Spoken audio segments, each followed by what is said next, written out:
Cool. So recently on Twitter, if you didn't know, I made a tweet that was like, YouTube thumbnails, I know how to make them. But I'm not a graphic designer, but I know how to make them. And Twitter was like, woo, show us.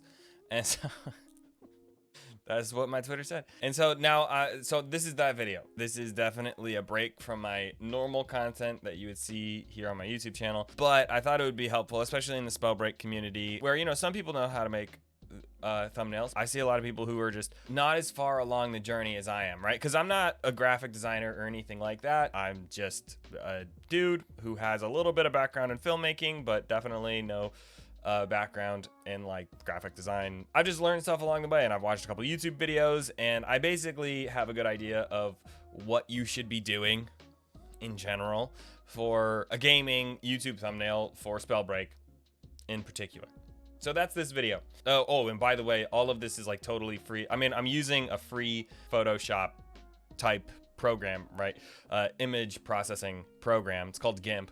That's a good thing to say up top. So when I'm making my thumbnails, there are basically 3 things that I like to include, and that's what we're gonna focus on here today. And then I'm gonna show you a bunch of ways to use those ingredients to sort of like mess with them. And hopefully I can show you the tools so that, you know, you won't just be able to like copy my videos, but that you'll be able to use the tools that I show you and expand on them and do your own style in all of that stuff, because there is a huge amount of potential. Yeah, but the 3 things I like to focus on, or I like to include, the 3 elements that I try to include in all of my thumbnails is a background image, usually something like a screen grab that I take from inside the HoloLens, and then I try to take one of the in-game cosmetics, one of the outfits in the game, and then I also have some text that is related to the video and not the same thing as my title. There's probably a whole nother video that we could make about YouTube titles. That's a whole nother topic, so I'm not going to go into that. But basically, you know, if you're making your titles for your YouTube video, you want the text on your thumbnail to sort of like relate to it, and you want to create, basically what you want to do is create an environment. An environment between your thumbnail and your title that is enticing, but also honest and like true to what's happening in the video. People are smart enough, and YouTube is smart enough at this point. The YouTube algorithm is actually really, really smart, and if you're clickbaiting people, it's not going to work out for you. That's once you start getting into YouTube, you can see pretty quickly, once you start looking at the analytics and stuff, that you can't really fool the system that much anymore. Or yeah, you really can't fool the system that much. So you want to get stuff that is honest, but is, you know, reflects your work in a positive light, and you know, is attention grabbing while having some, you know, ethical integrity behind it. Cool. So that's where we're going. So first things first, let me show you how to get the character model from inside the game, as well as the backgrounds from in the game. All right. So basically, for the character model first, for your outfits, what you can do is just go to your collections, whatever outfit that you were wearing for your gameplay, or whatever outfit is thematically accurate. You know, I mean, when I do like a pyromancer build video, I might take, you know, one of the pyromancer outfits, even if that's not what I was wearing in game. It's reflective of what's in game as well. You know, you might take this thing as well, because it's like fire. Otherwise, I go with what just the outfit that I'm wearing in game, and I try to keep conscious to switch my outfit like every day. But basically, you just select whatever outfit you're doing. So for the thumbnail that we're recreating today, so the video that I posted on April 21st, my Toxborn build video, basically the thumbnail that we're recreating for that, I was wearing the Choirbank Priestess outfit, so we're gonna pick that one. You're gonna go back to the play screen, and what I normally do to get my outfits and outfits in there, like the different emote poses and stuff, is you can just take a screenshot. So however you do it, you can just take a screenshot like this, and that's perfect. You're only gonna have one stance for your homie right there. So I recommend going down to the emotes and then doing some emotes, and then whenever they're at a good, you know, you can just hit the, okay, that's, you understand what I'm saying. That's pretty simple and easy. cool and fresh. And so what I like to do, I try to get as many emotes as I can in game, so that whenever something comes up, whatever video that I'm thinking about, I can just scroll through my emotes, find something that is thematically fitting. You know, if I'm making a video about, Spellbreak has all the problems in Spellbreak, I can find something that's, maybe is a little like mad looking. That's not what I was thinking of at all. What's one? All the problems in Spellbreak. Yeah, maybe. It's like, the devs are taking too long. Not to call them out at all. Oh no. What's this one? Yeah, that might be one, right? Because that's like crying. So there you go. It's like all the problems in Spellbreak, you do a sad one. Or like, it was a sick victory. Woo! Yeah, so like, maybe that'd be a good one. That'd be a good one for like, look, check out this build. Or like, I did something crazy. Fun, like maybe like a funny themed video, right? That's what I would do. So yeah, so that's how you get the character model. It's as easy as that. So you do that, it's gonna give you, if you just do that, it's that big on your screen, it's gonna give you a lowish res rendering, just because of how all this works, unless you have like a 1440 hertz monitor or something, but I don't, or 1440p whatever monitor. I don't. So it's going to give you, it's going to be slightly blurry if you really want to blow up. And you'll see later on as we go into this how that's true, how it'll be small. If you just do this, I deal with it because that's usually all I have to go with. But if you want to get a little bit more in depth, what you can do, if you want a higher res character model, what you can do is you can jump into game with a friend. And then just like, just jump into like a battle royale. You Q snipe each other into a battle royale mode. They can't be in your party because then there's like a blue glow on them. So keep that in mind. You have to Q snipe each other. You Q snipe each other into solo battle royale. You go off somewhere random on the map so that you don't have to fight anybody. And then you can technically do it in the pre-match lobby, although that's harder with the matchmaking changes that have happened. So you go off randomly. If I press Control-Shift-Z, it gets rid of my HUD. I've tried this with other people, and that's not a shortcut for everyone, where it kind of like gets rid of your HUD for a second, and then you can press it again and your HUD comes back. You can go into your settings, gameplay, go all the way down, and then just decrease your HUD scale. Put your HUD scale at 0, and that will also get rid of your HUD. You want to get rid of your HUD though, and then what you're going to do is you're going to one person gets rid of their HUD, they back up against the wall and they crouch, which gets rid of their character model off their screen. It gets rid of the third person, and then you have the other person walk all the way up to them, so they're filling as much of the screen as possible, and then they emote, and you'll get the character model will be much closer on screen, and you'll get much more a much higher definition character model. That's how you do that. Cool. That's how you get the character model. The other, how you get the background that I use in most of my thumbnails is you just hop into a battle royale and you do basically the same thing, except your friend is not right in front of you. You hop into a battle royale, you go somewhere, find a nice scenic view in the background. If you don't know much about like rule of thirds for photography and stuff, you can look that up. It's like how to frame your images well. If you're like taking pictures or whatever, that works well for this. You might also think about, if you're thinking about the elements that you're gonna have in your thumbnail, you also want to get like a background that will sort of work with that, stand out. Like, if I know that I'm gonna take my character model is gonna take up most of like the left side of my thumbnail. I'm not going to take a picture in game that has a lot of stuff on the left side, because then it'll be blocking it, right?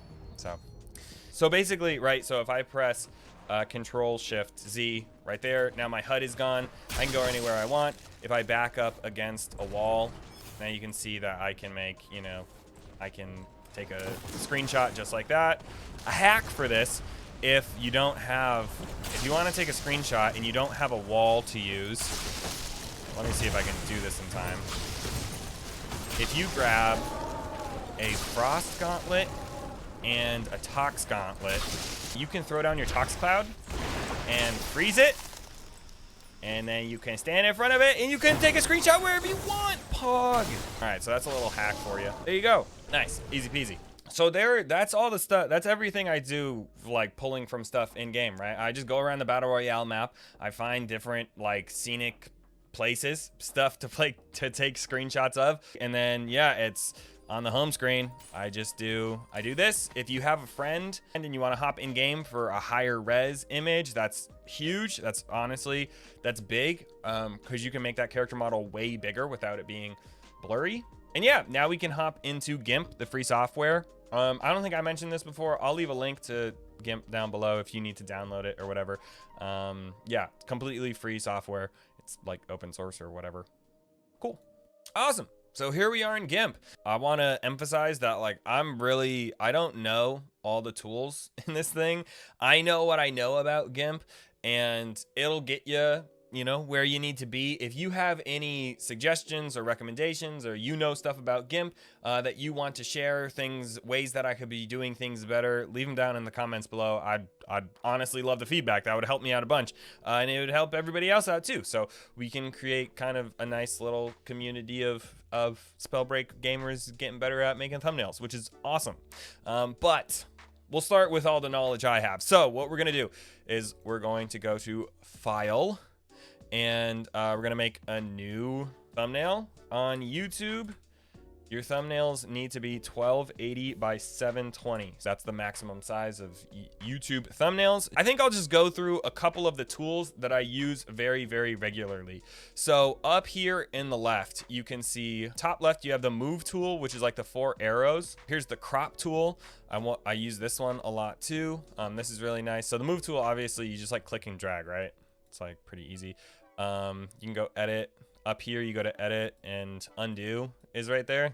I also use undo freaking constantly. Going across here, you have like ellipse select, a rectangular select. If you right click all of these little tools up here too, you can get like alternative things to do. So there's move and then align.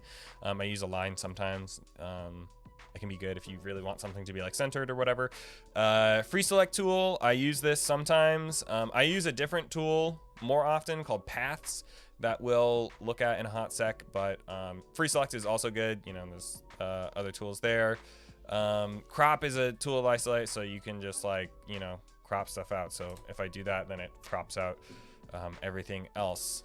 That can be good if you have, especially on like your screenshots for your character models, if you want it to just be, so you're just working with the character model when you're like doing more fine-tune crops, and you don't have to look at like your whole screen, and you can just crop it out and then go from there.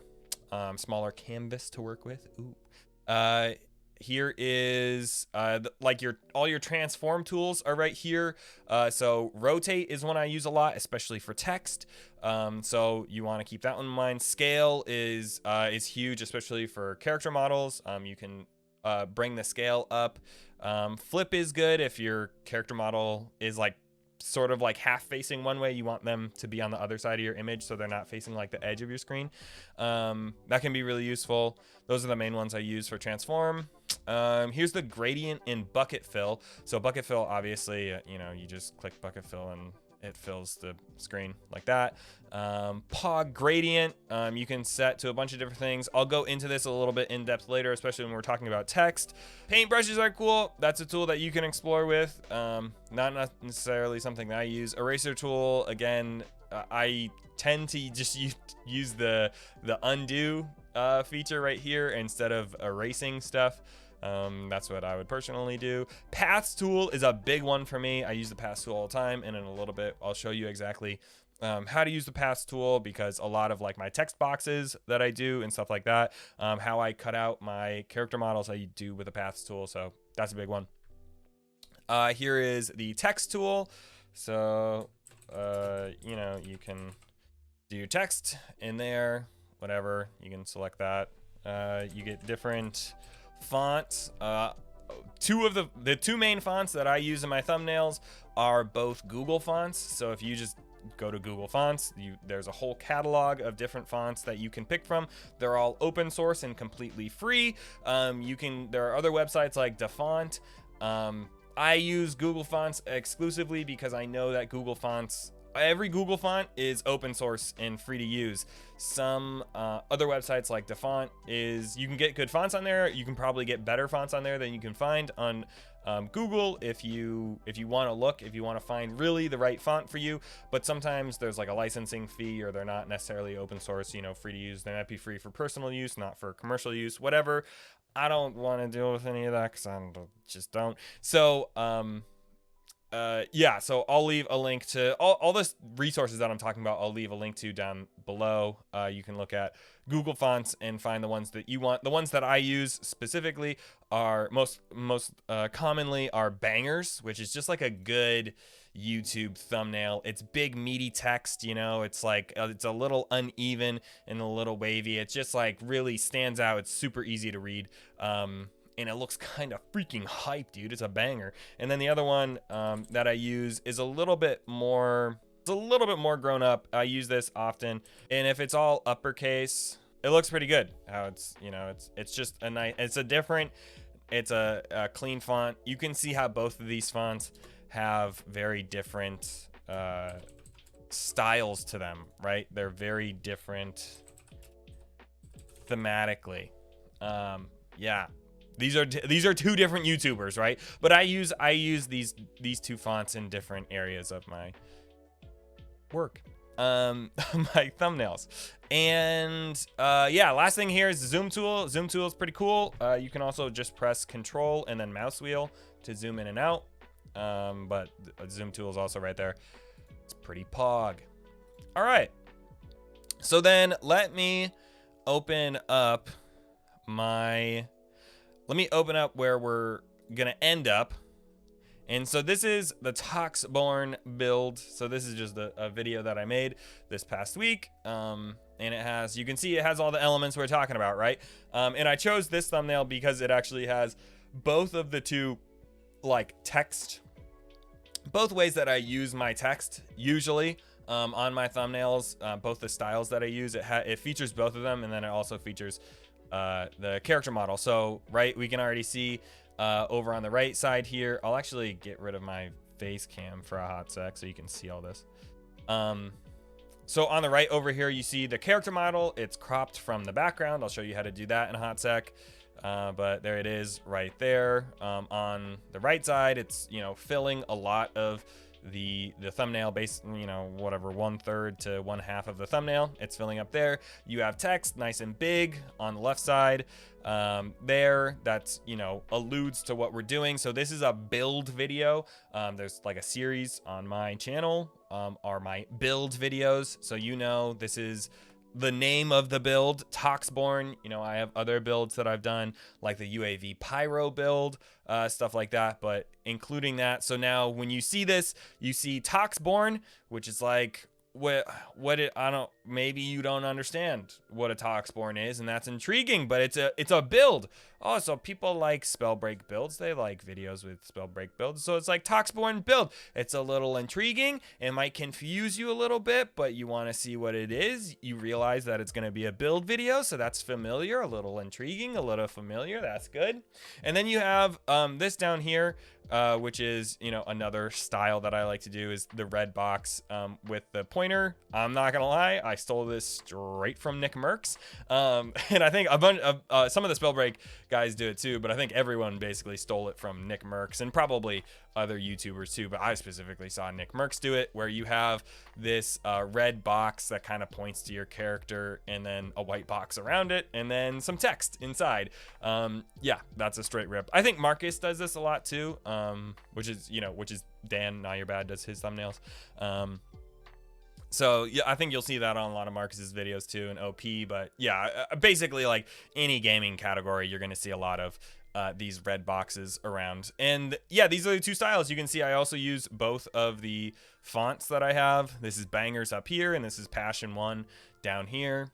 Yeah, and then you can see in the background too, I have this background image. This is actually the Tox Shrine. So kind of like what I was saying before. I mean, there's not a lot to my foreground elements between my outfit and all the text cover most of the screen. So there's actually, you know, in some of my other thumbnails, you can actually, the background is like, you can actually see it. In this one, you can't really see, so it's not super important that there's anything here. This is the Toxicologist Shrine, so that's also thematic, right? It's, you know, I don't think I go to the Toxicologist Shrine in this game, but we're talking about toxicologists, so it made sense to me to add that in to this, and it just gives a little detail to the background there. You can sort of, you know, see it behind.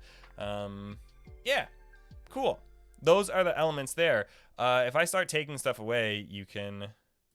Shift C. There's my background. And so this is what we're starting with. So we're going to go into your files, wherever you took your screenshots, right? Wherever you did all that stuff, you're going to grab those images and you're just going to pull them into here. There you go. Now we got to do a little work to resize this and stuff. So first things first. So what you can do is, this is the first chance where you can use your scale tool, the transform scale tool, and you can scale this down. You know, you can just do it this way where you kind of fit it around. You can also go up to these here text boxes, and we know that the canvas behind, right, is 1280 by 720. So you can literally just type in 1280 by 720, and if you did your screenshot well, then it should fit right in. Now, we did this, but I don't necessarily want my character in this frame. So what I'm going to do is actually go back to the size tool, and I'm going to drag this out a little bit. I'm going to drag it out as much as I feel comfortable with, maybe to like there.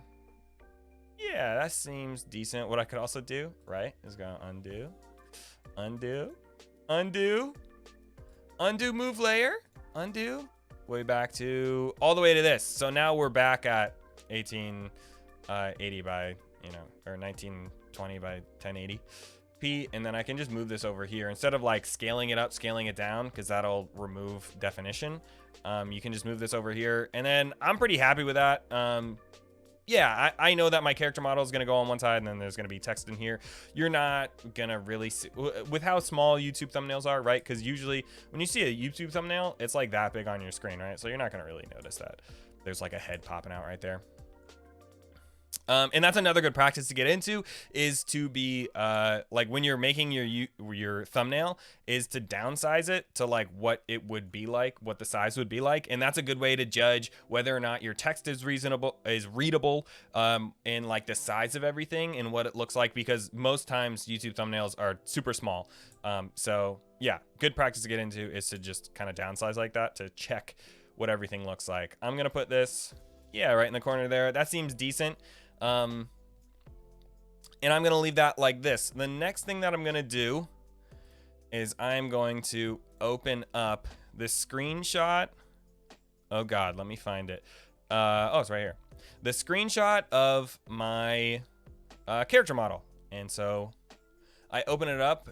You can open it up. You can do the same thing we just did and drag and drop onto this canvas, and then do all that stuff in here. What I like to do though is open up a different file so that I can save this, and then I have a cropped character model for later, that if I ever need it, if I'm ever doing like a Tox Frost thing in the future, I can just use that image in that pose if I want to, again, instead of having to recreate it. So I like to do its own figure right here like this. So for this, I usually go to the home screen, do the emote thing, right, that we did before. I actually got Azol86 in my chat. Shout out to Azol.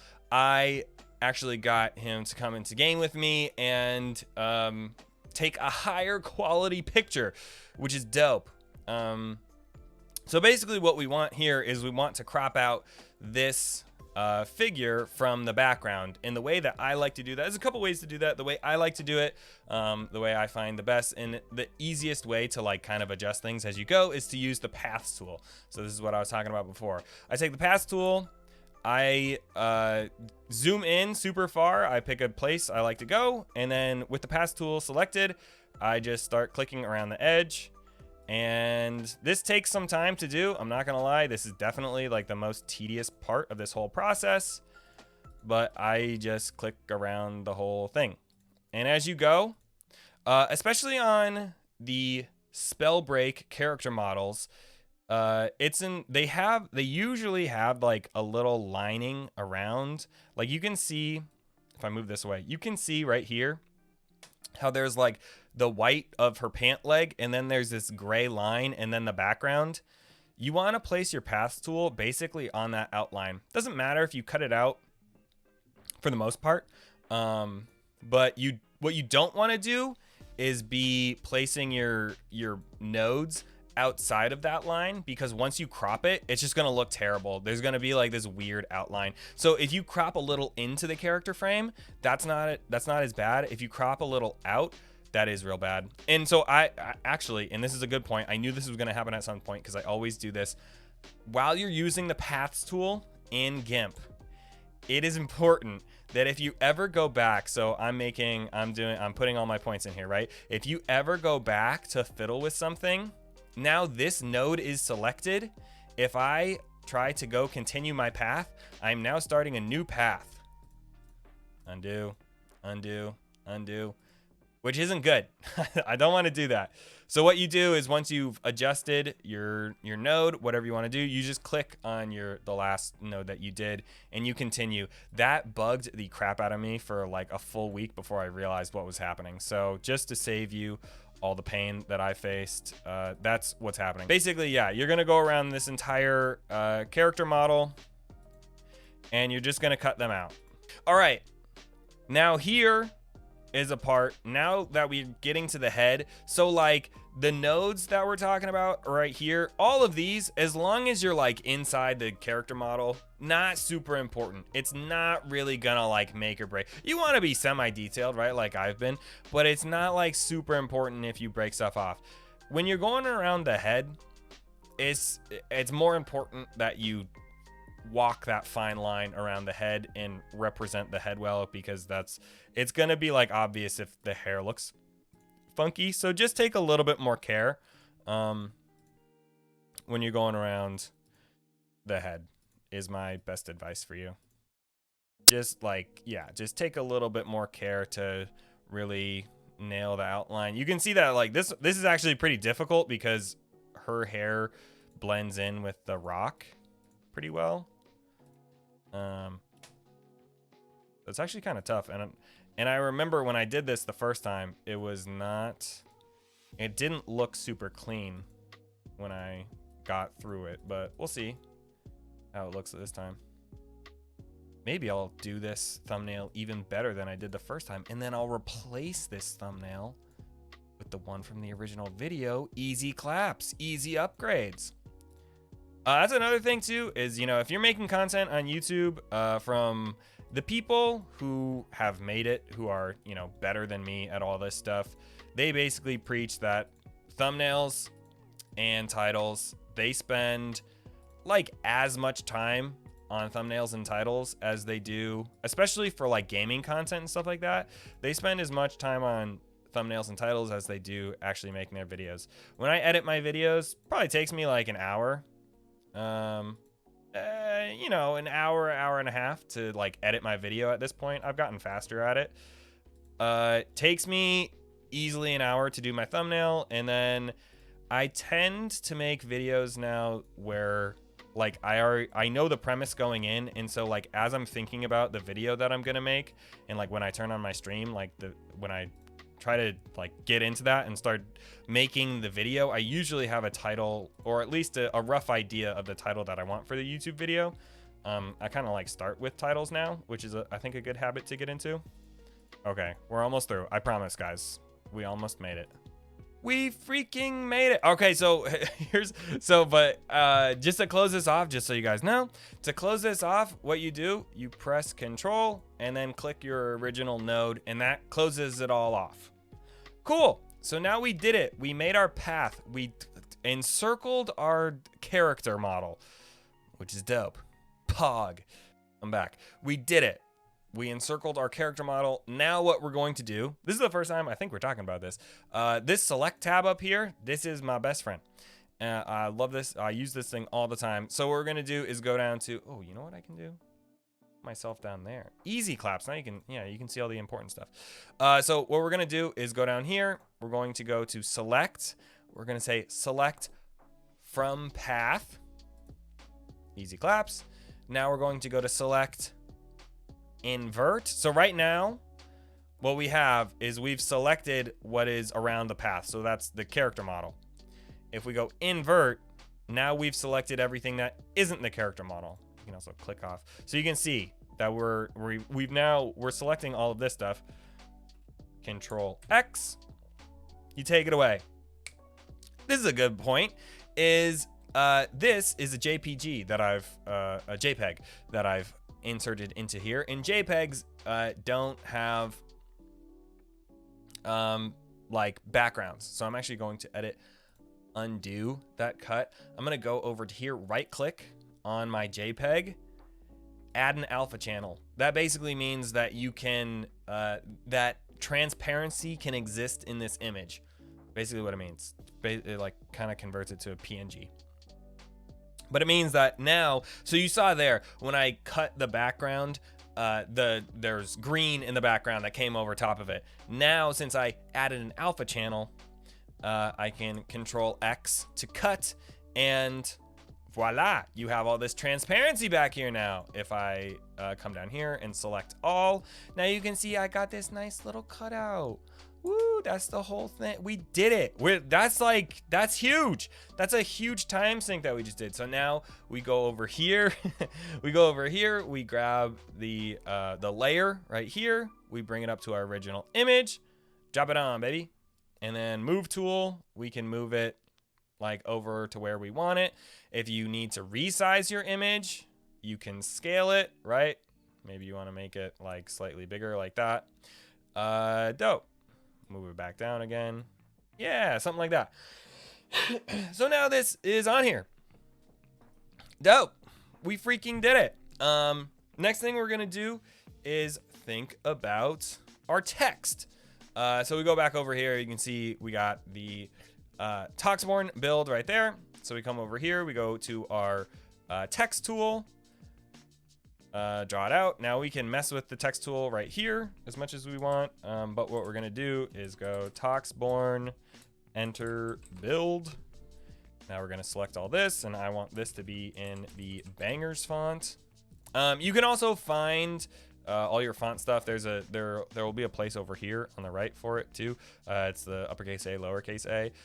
You also you might have noticed that while we were working with the paths over here, that there's also this like the archway shape type of thing is the paths tool, and that'll show you where all your paths are if you need to refer back to it later.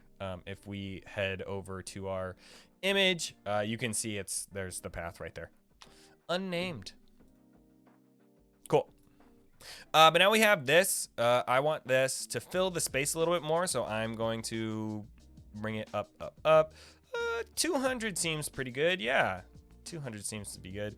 Did I make this like way? Oh yeah, this is like way bigger, right? In the in that one. So I'm going to go to Hemwood Priestess and make her bigger. Maybe something like that. Maybe slightly bigger still. You know, just whatever feels right to you. Yeah, sure. That seems decent.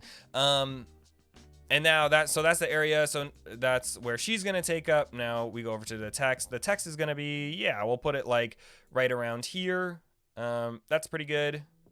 And we'll leave it like that. Cool. So there's the elements. Now we have some space down here too. And I'll do my other text down here. So it's going to go fill basically like that area. We got Passion 1. I don't think I want Passion 1 bold. I think I just want Passion 1. And we're going to write out oh, not that big nearly at all. Maybe like all the way down to 100. That probably is going to be bigger. What we're going to do is Dominion, not at, and Battle Royale to let the people know that this is not just a Dominion build or a Battle Royale build. It is both. I'm gonna bring that down to maybe like 80 and then maybe make this bigger. To like 125. Yeah, that looks decent. Move that to like right there. And then I'm going to go back to, so now I'm just gonna, like, now everything's in like basically the right place, right? What I can do is make my image smaller again and see, you know, to like YouTube thumbnail size that people normally see it at. And yeah, like everything is like, you know, this is definitely the text that I want people to be looking at, the Toxborn build stuff. This is the text that I want people to be looking at. This is a nice little like addition to the stuff. And then I have my my character who is, you know, featuring the build itself, the Frost Gauntlet and Tox, that is in a pose that I like. Maybe, you know, you might find a pose that you like better, but this is the pose that I went with.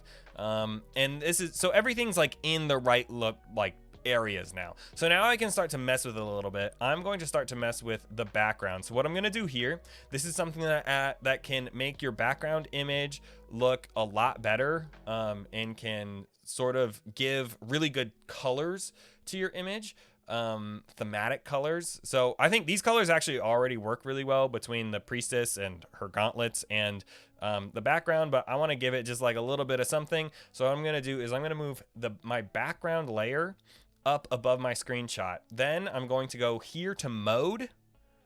I'm going to do this drop down, and I'm going to go down to, there's a couple of these like overlay types, these mode types that I like to use. Overlay is one, soft light is good, hard light is good, and then I also like to go down to HSL color. All like the ones I use. You can mess around with this, obviously, pick whatever you want.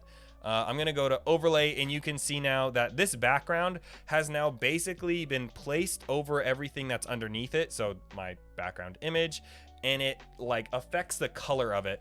What I'm gonna do is go to maybe take this color. So you can see down here, this color is like it's a very light green. I'm going to go for a darker green, like maybe this one.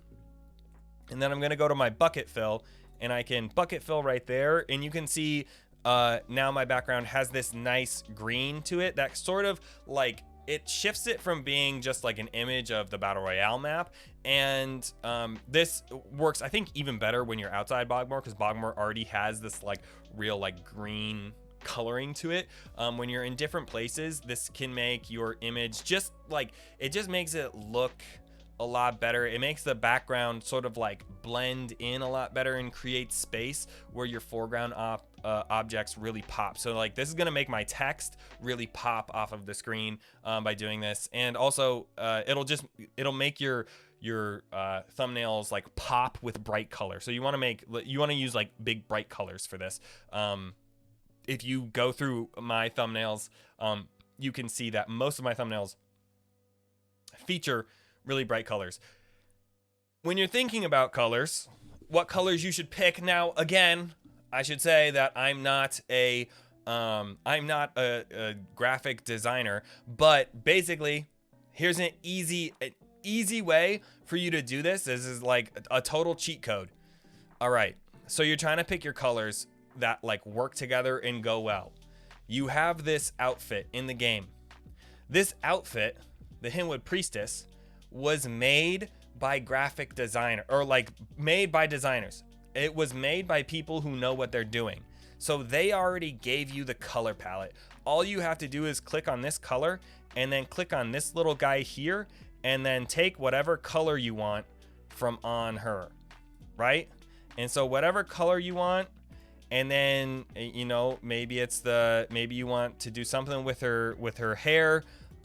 Maybe you like this gold right here and you want to steal that. Just go around the character model. They're going to have a good color palette for you. You don't have to think about colors at all. Just steal the colors from her. You're good. You're golden. Sound good? Nice.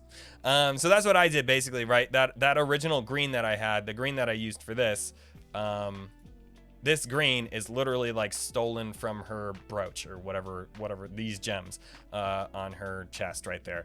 It's literally stolen from that, and then I overlaid it onto the Bogmore in the background.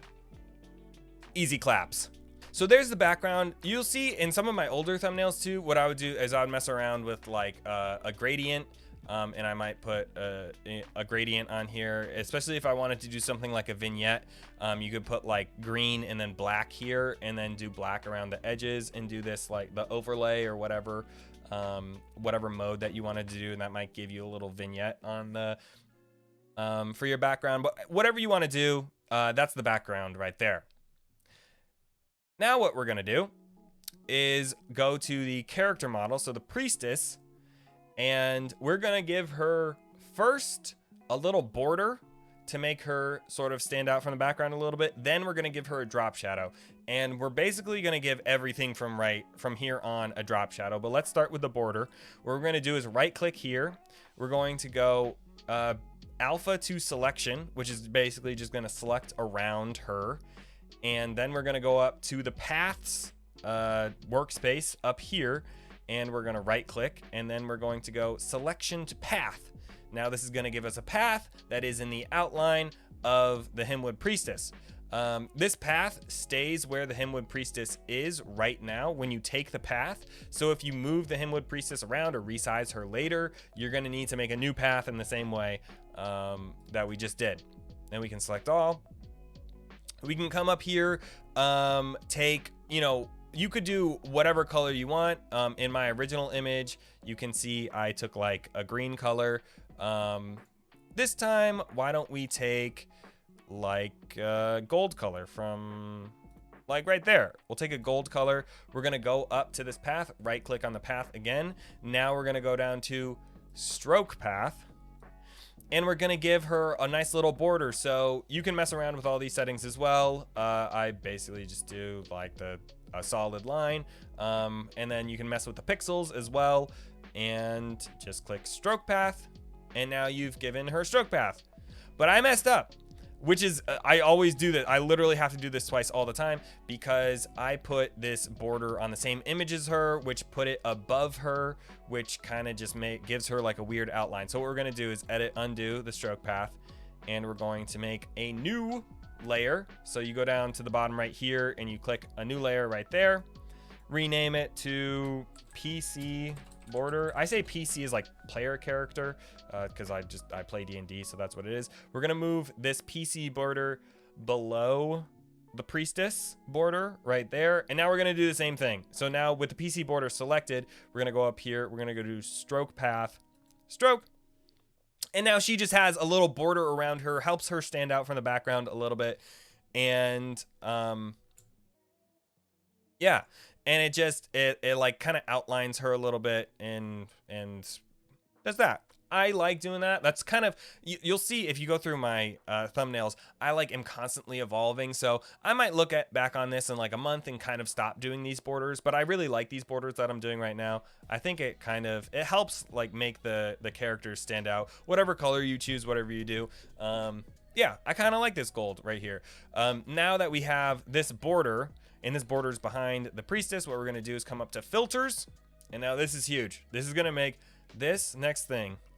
If I have lulled you into sleep with how long this video is, fair is fair. But here is, wake up for this part, because this is gonna make your thumbnail look a billion times better. You go to filters, you go to light and shadow, you go to drop shadow.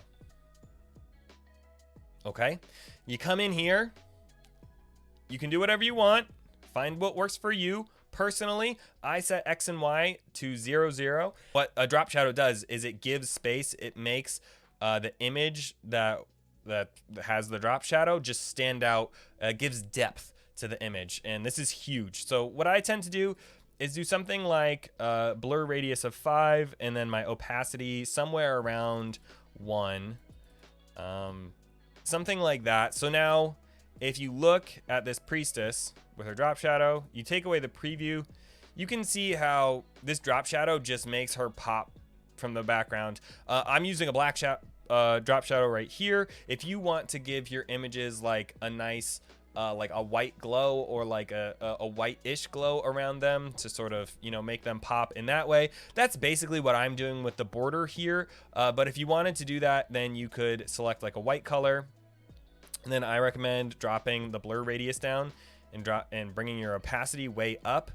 And that might not look super good right now, but what you can do if you want to do this, I'm not going to do this for this one, but if you want to do this, you can click OK, and then you can go back to filters and repeat your drop shadow 1 or 2 times. And now there's like a nice like a halo around her basically, which actually doesn't look half bad. Do I like that? I actually do like that a lot. Maybe I do keep that for this. All right. Screw it, because we'll do the other drop shadow in different ways. So I kind of like that actually. Yeah, there you go. So now she kind of has this like halo around her that's creating depth. What you can do as well is go back after you've created that halo, go back to drop shadow, and then do a normal drop shadow to actually give that depth. So a black drop shadow is really going to create that depth, or like a dark color is really going to create depth in the image, whereas a brighter color is going to just make like basically make a highlight around them rather than create depth. And that's basically, you know, that's the space that you're playing in. Doing this like white drop shadow and the black drop shadow behind it generally doesn't look as good because you can kind of, it just doesn't, it's like, but it still does work. So I'm going to do that.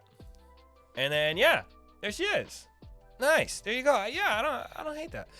So now we can go over to our text and think about our text a little bit. Let's do the Toxborn text. What we're going to do is go to the Toxborn build text.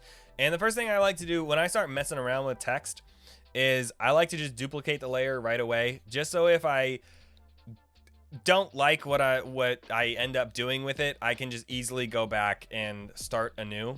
So easy way to do that is just go down to here.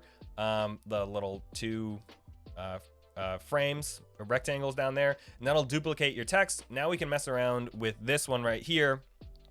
What we're gonna do is give this a border, just like we did on our priestess. So what we're gonna do is go up to, because this is text, we can go text to path right here, and that just creates a path around the text.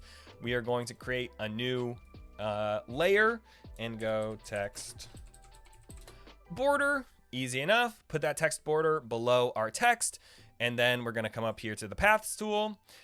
Stroke path, I'm going to keep this path at 10 as well, but what I am going to do is change the color of this one. I'm just going to make it black just to sort of let this border sort of sink into the background so that it's not super obvious. You can do a bunch of different stuff with this. You can make it different colors, do whatever you want. I'm just going to make it black. So I set my foreground color up here to black, and then I do a stroke path, and there you go. I like that. Yeah, that looks good. Nice and easy.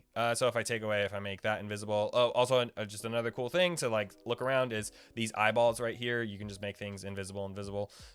You can see how, so this, the white text now is beneath the stroke path, and then this white text is above the stroke path. I think having the stroke path, the text border behind the text always looks way better. You might not think so, but so do whatever you do. But that's why I always put that border behind. You can see it right there. So that's easy enough, right? So now we have this border layer, the text border layer. What we can do is go and we can, the drop shadow isn't like specific to a certain character frame. So we can just repeat that drop shadow, and it sets apart our text just like that. That like really sets our makes our text pop out from the background just like that. If we want to repeat it again, I don't think I really like that, so I'm gonna undo that. There you go right there. Now what we can do, and this is the first time where we're like messing with the text, and why I like to save some text, is we're going to add a gradient to this text to see how it pops. So we're going to go alpha to selection. Now we've selected our text. What this does basically means that if we're messing with anything, it can only, whatever we do can only happen inside the selected area. So we're going to go up to gradient, bucket fill, and then select gradient. We are going to put white, just the color of our text, in the foreground, and then we're going to take our background and we're going to take like a nice green, I think, for this. So we'll go back to her collar, a nice green. We're gonna take this like hue or whatever it's called, and we're gonna make it like off-white. So it's still green, but we're gonna go like up towards the top left of our color picker thing and make it like an off-white, like that. And now we're on gradient, so we have that. We're gonna come down here. We're gonna make sure this is linear, and then truncate. This is what I was talking about earlier when I was talking about gradient, that you want to pick truncate instead of extend, because if we pick truncate, then we can go below the text and extend up into it. I like to go, you know, from below the text and extend about a little less than halfway up through my text. In a good way to make sure that you're that this is all like straight and your gradient is good. You can see like right now, like this line looks pretty straight up and down, but there's a little bit of white that's coming through because I'm truncating. So I'll show you right now. If I don't truncate, then this bottom text is all green, and that's not what I want. So I want to truncate it, but then it can be sort of hard to like eyeball this out. What you can do, so I can select my top node. I can see that my X value is 350 right there. So I can go to my bottom node, and then I can either just put 350 in that column, or I can you know, do it here, or I can click and drag until that says 350 right there. Now I know that this is a perfectly vertical line, in that wherever it is, you know, this will go straight across here, and it's not gonna like bleed in everywhere else. Click enter or whatever, and there you go. Perfect. And then you go down here, you do the same thing, like slightly less than half, and you bring this up so that it's not cutting off at all. You bring that to 330, you bring this to 330, and yeah, that's basically the same thing. I'm happy with that. There you go. Now we can select all from that, and now that text has like a really nice little gradient on it that just makes it look a little more, it just makes it pop a little bit more. It makes it look a little bit better, you know. It kind of goes with everything a little bit. Cool. So there's our Toxborn build text right there. That's one way to do text. That's awesome. Now let's go over to the Dominion and Battle Royale. So right now I know that I'm probably going to want to like angle this a little bit. This isn't going to be perfectly straight across the text plane or whatever, across the image. I'm going to want to rotate this a little bit. So we're going to go to our rotate tool. We are going to not click on that one. We're going to click on Dominion for this, and we can duplicate this as well because we're going to mess with it a little bit. And we can go to our new duplicated role, and we can click on this, and then we can rotate it a little bit. I want to rotate it the other way, maybe like 7.5%, maybe a little bit less, maybe like 5%. So -5% on there. Rotate it. Sometimes when you do your transform steps and stuff, it does a floating selection. I'm not exactly sure when that happens, but all you have to do is hit the anchor, and then it anchors down. Make that text layer beneath invisible so that it doesn't look bad. And now you have a slightly rotated text. When you do that, when you transform a text layer, it is no longer a text layer. So you can see right here, you can see on all these text layers over here that there's an A when it's a text layer. So this is no longer a text layer, just so you know. That's why I like to duplicate this stuff, so that if I'm like transforming it and stuff, and then same thing if like, since I put this this gradient on this text layer, it's no longer a text layer itself. So that's something to keep in mind. Now we're going to give this a text box, like we had that red like Fortnite looking text box. So we're going to center this over here, and we're going to go back to our paths tool. Now we're just going to make a new path. So get a new layer. We'll call this one text box, and put it right beneath there. And then on this, we're just going to make a new path. We're going to put it around the text. We're going to give it like a little arrow looking thing over there. I like to not really make these text boxes very symmetrical. I like to make them look a little off. And you'll see, you know, from the homie I ripped all this stuff from, Nick Merckx, that's basically what he does too, they're kind of like funky and a little off. They're not very straight. That's a stylistic choice, so you can do whatever you want. But yeah, I basically like that shape right there. That looks decent to me. I'm going to go up here and select from path. Then I'm going to go back to bucket fill, and I'm going to take a red, and not like a full saturated red, just like a slightly like white red, a dull red maybe you would say. And I'm going to fill in that space. Nice. I think that looks pretty good. Yeah, that's like a nice red box around the Dominion Battle Royale. That's going to make that stand out. You'll notice that this red box doesn't really, oh God, it doesn't really, like, it's not in the color palette. So maybe you want to take a color from the color palette. Maybe this is where you take like your golden color and put it behind there. As I'm looking at it, I think red will basically goes with a lot of colors. This doesn't look too like Christmassy to me, and so that's good with the green and red, and it really makes that thing stand out. Also, if you do this red text box, it makes your thumbnail like really read as a gaming thumbnail, because like all gaming YouTubers, or a lot of gaming YouTubers, use this, and not a lot of other genres, I don't think, really use this. So if you want to stand out as a gaming YouTube thumbnail, this red box is a great way to do it.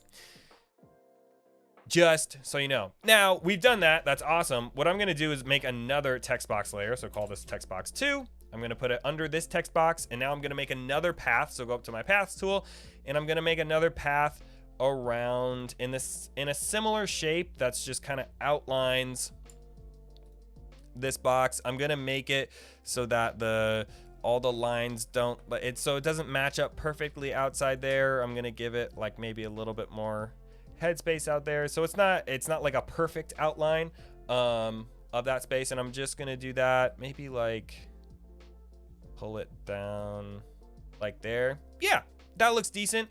Now I'm on text box 2. I'm gonna go back up here. I'm going to make this one white, and then I didn't select from my path, so I can go up here. I didn't select immediately from my path, so my path disappeared because I went to a different tool. That's fine. My path is still up here, and that's why this path is important. So now I go path to selection, and I did the same thing, right? Instead of selection to path, or path, instead of, yeah, selection from path, I just did the same thing over here and did my selection. And then you do the white box, and now you have a red box surrounded by a white box. I can go there, select all, pog. Now I can go up to filters, repeat my drop shadow. There's my drop shadow. I can go to the Dominion text, and I can also put a drop shadow on this text to make it pop out from the red box a little bit more. Although I don't think I want to just repeat that drop shadow. I want to make my own drop shadow that works a little bit better for this text. So I'm gonna go down to like maybe a blur radius of 3, and then pump this up a little bit, maybe to like 7.5, and then maybe increase that a little bit. Yeah, what does that look like? You can click the preview thing. Yeah, so that makes the text pop out a little bit more from the red box, and it also gives a little grading to the red box, so it's not just a red box. I think that looks pretty good. Maybe even slightly darker. Bring it up to 1. Yeah, I like that right there. Boom. And there's my thumbnail done. I did it. Guys, we did it. We made it through. We did the whole thing. We made a brand new thumbnail. You can always make your thumbnail real small to sort of look at it, see what it would look like on YouTube when it's small. I can easily read Toxborn build and Dominion and Battle Royale right there.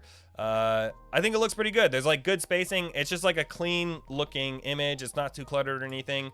There is the YouTube thumbnail that you can use. So all you Spellbreak creators, nice, easy tools for you to use. All of this stuff was completely free. I'm gonna wrap it up real quick because I know this has been a super long video because I love to ramble. There's also a lot of information in it. I hope you guys got a lot out of this video tutorial. Yeah, and go take all this information, make some dope thumbnails. If you want to like the video and share it more, you will know as YouTube creators that The YouTube algorithm really likes it when you like the video. You can also comment down below because YouTube likes that as well. You can share it with people. Do all the good YouTube algorithm stuff. That really would help me out a lot. So thank you for doing that. If you want to follow me on other platforms, there are links down in the description below. I stream on Twitch. This whole thing was streamed on Twitch, which is pretty dope. So you can come find me there. I'm usually playing games and usually doing other stuff, but sometimes we do random other streams like this one right here. So come check it out. Always got stuff going on. Follow me on Twitch. I have other socials down there too. All right. Thanks for watching the video. See you guys. Oh, I didn't do that. I didn't put that in the video at all. I feel like you guys can do that, right? All right, so maybe this will be an addendum on the end of the video. You save, and then to export, you just go, you go up here, you go File, Export, and then Export. And then it doesn't really matter what you do here. You want to export as a PNG, it's just a higher quality image to wherever you're going to save it, and then export, and you're good.